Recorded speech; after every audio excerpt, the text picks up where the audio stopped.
Hi sir. నిన్న మనకు new year celebration sir. అందరూ పార్టీని ఎంజాయ్ చేయాలని, ఎలా చేసుకోవాలని అందరూ ఈవెంట్స్ ప్లాన్ చేసుకున్నారు. దీంట్లో మనకి పబ్‌కొచ్చేసరికి డ్రగ్స్ ఎక్కువగా ఉన్నాయని చెప్పి, పట్టుబడ్డాయని చెప్పి పోలీసులు చెప్తున్నారు. వీళ్ళకి ఎక్కడి నుంచి ఈ డ్రగ్స్ వచ్చాయి? అసలు ఏ విధంగా వీళ్ళకి సప్లై చేశారు? ఈ సిటీలో ఎక్కడెక్కడ ఈ డ్రగ్స్ దొరికాయి సార్? మామూలుగా మీరన్నట్టు ఎవ్రీ న్యూ ఇయర్ కూడా రకరకాల పద్ధతులు చేస్తారు. అయితే గత కొన్నేళ్ల నుంచి హైదరాబాద్లో డ్రగ్స్ కల్చర్ విపరీతంగా పెరిగిపోయింది. ముఖ్యంగా ఒక డబ్బులు కొద్దిగా ఫ్లోటింగ్ ఉన్న పాపులేషన్ దగ్గర డ్రగ్స్ ఎక్కువ వచ్చాయి, ముఖ్యంగా యూత్లు.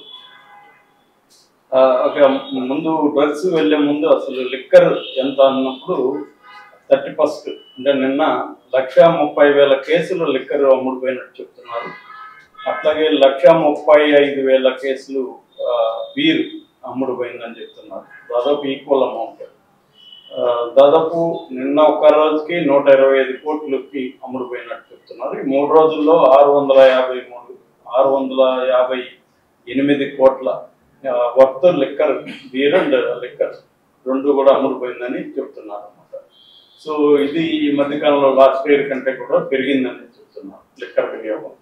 అంటే ఎవ్రీ ఇయర్ ఈ న్యూ ఇయర్ సందర్భంగా లిక్కర్ బాగా పెరుగుతుంది. అయితే ఈసారి చాలా స్ట్రిక్ట్ గా ఉన్నారు. కొత్త ప్రభుత్వం వచ్చిన తర్వాత కంప్లీట్ పోలీసులకు ఫ్రీడమ్ ఇచ్చాడు రేవంత్ రెడ్డి. అంటే డ్రగ్ ఫ్రీ సిటీగా, డ్రగ్ ఫ్రీ స్టేట్ గా తెలంగాణ చేయమని ఆయన పోలీసులకు చెప్పాడు. దాంతో స్ట్రిక్ట్ గా ఉన్నారు. కొత్తగా జర్మన్ నుంచి కూడా కొన్ని మిషనరీస్ ని తెప్పించారు. ఇంతవరకు ఏంటంటే మన తెలంగాణ పోలీసుల దగ్గర డ్రగ్స్ వేసుకుంటే దాన్ని కనిపెట్టే, అప్పటికప్పుడు కనిపెట్టే ఏ రకమైన మిషనరీ లేదు. లిక్కర్ అనుకోండి, బ్రెత్ అనలైజర్స్ ఉంటాయి, దాన్ని గాలి మనం ఊదడం ద్వారా అది కనిపెట్టేస్తుంది. కానీ డ్రగ్స్కి ఇది లేదు, ఫెసిలిటీ లేదు. బ్లడ్ శాంపుల్స్ తీసుకొని వెళ్ళి ల్యాబ్లో టెస్ట్ చేయాలి. అది చాలా టైం కన్జ్యూమ్ అయ్యే ప్రాసెస్. అందువల్ల కూడా డ్రగ్స్ ఎవరు తీసుకున్నారని కనిపెట్టడం పోలీసులు కష్టమైంది. అందుకని ఇప్పుడు 120 రకాల ఎక్విప్మెంట్ని తెప్పించారనమాట జర్మన్ నుంచి. అందులో ఒకటి లాలాజలము, ఒకటి బ్రెత్, రెండోది యూరిన్. వీటి ద్వారా అప్పటికప్పుడే టెస్టులు చేసేయగలుగుతున్నారు. సో ఇవన్నీ కూడా నిన్నటి నుంచే అమలు చేశారు. ఆ రకంగా నిన్న ఒక్కరోజు మాత్రమే దాదాపు 1,200 కేసులు పట్టుబడినాయని చెప్తున్నారు. అందులో కొన్ని డ్రగ్ కేసులు ఉన్నాయి, కొన్ని డ్రంక్ అండ్ డ్రైవ్ కేసులు ఉన్నాయన్నమాట.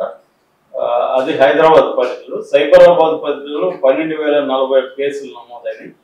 సో బాగా స్ట్రిక్ట్ గా ఉన్నారు. అయితే ఇంత స్ట్రిక్ట్ గా ఉన్నా కూడా నిన్న ఒక సెన్సేషనల్ ఇదేంటంటే రాజేంద్ర నగర్ పరిధిలో శివరంపల్లి పిల్లర్ నెంబర్ 290 దగ్గర ఒక క్యాన్వర్త అపార్ట్మెంట్, ప్రావిడెంట్ క్యాన్వర్త అపార్ట్మెంట్ లో దాదాపు 10 గ్రాముల MDMA దొరికింది. అది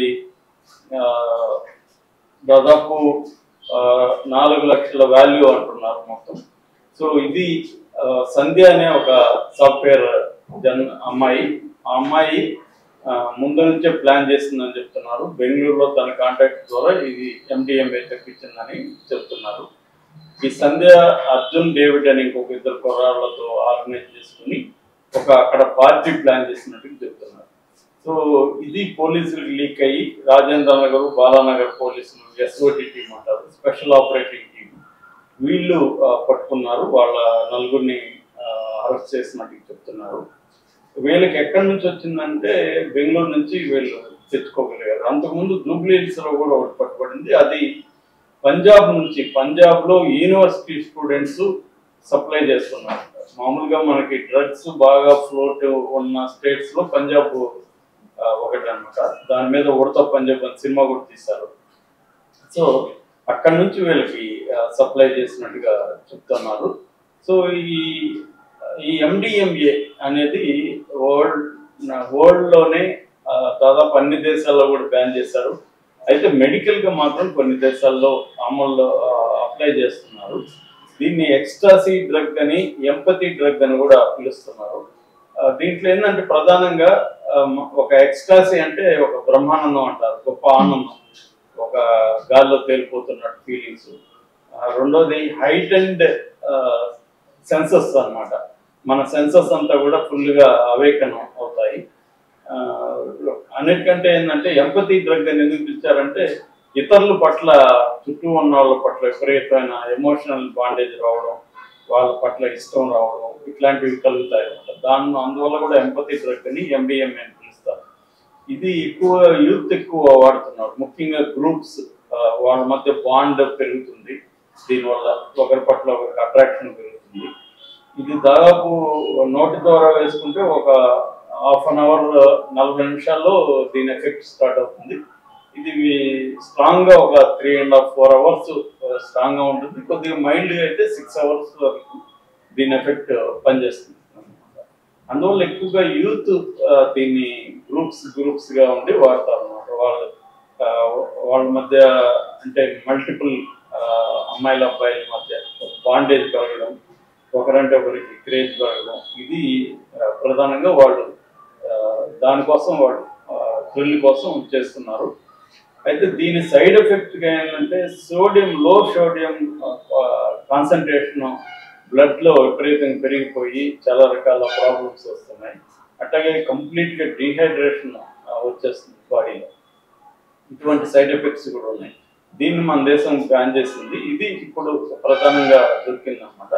అయితే పోలీసులు ముందు నుంచి స్ట్రిక్ట్ గా ఉండడం వల్ల పెద్ద ఎత్తున అయితే లేదు. అయితే వీళ్ళు ఇప్పుడు జైల్లో పెట్టారు. వీళ్ళు త్వరగా బయటికి రావడం కష్టం. మొన్ననే పరప్పన అగ్రహారం బెంగళూరు, అందులో చెప్తున్నారు, ఒక ఫ్రెండ్ అక్కడి నుంచి వచ్చాడు జైలు నుంచి. దాదాపు 70-80% ఖైదీలు డ్రగ్స్ వాడుతున్నారు జైల్లో. అంటే జైల్లోకి సప్లై వస్తుంది. జైల్లో అది పెద్ద వ్యాపారం అన్నమాట. డ్రగ్స్ అక్కడ వాళ్ళే అమ్ముతారు.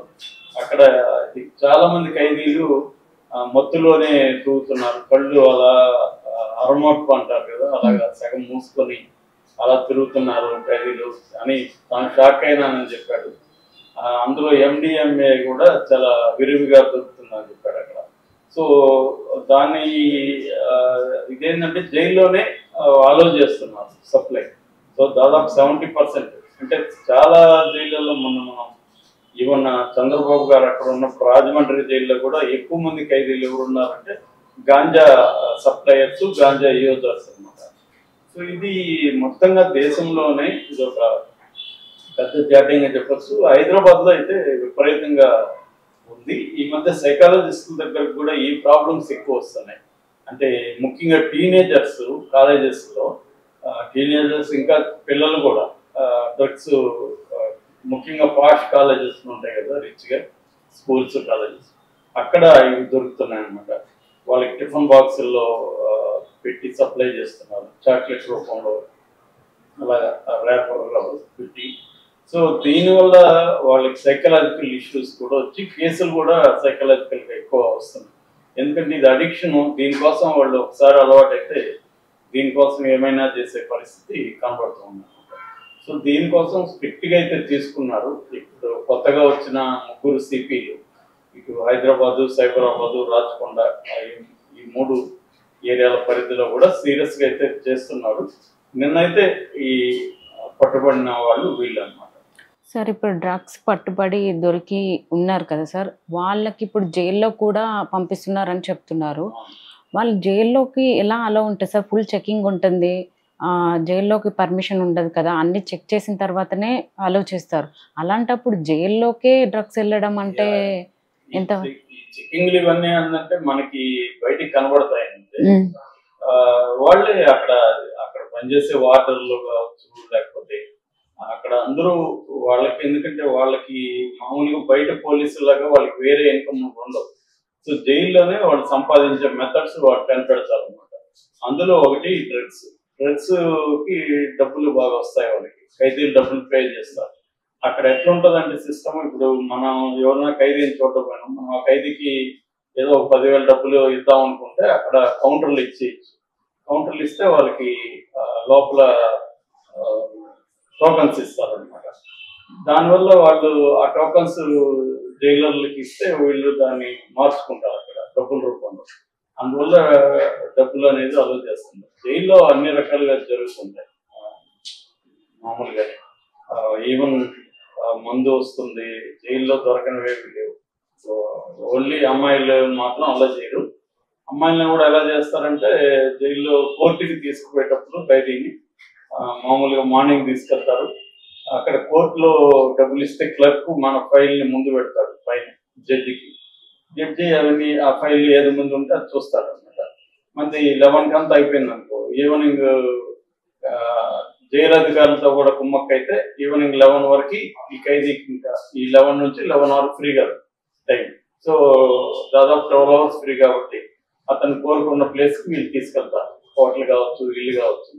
అక్కడ వాళ్ళ వైఫ్ ఉంటే ఇల్లు అయితే వైఫ్, లేకపోతే హోటల్ అయితే గర్ల్ ఫ్రెండ్స్ లేదా కాల్ గర్ల్స్ వాళ్ళతో అందరూ ఎంజాయ్ చేయడం, ఫుడ్ డ్రింక్స్ అన్నీ మళ్ళీ వాళ్ళని తీసుకొచ్చి చేస్తారు. ఇదంటే చాలా జరుగుతుంది.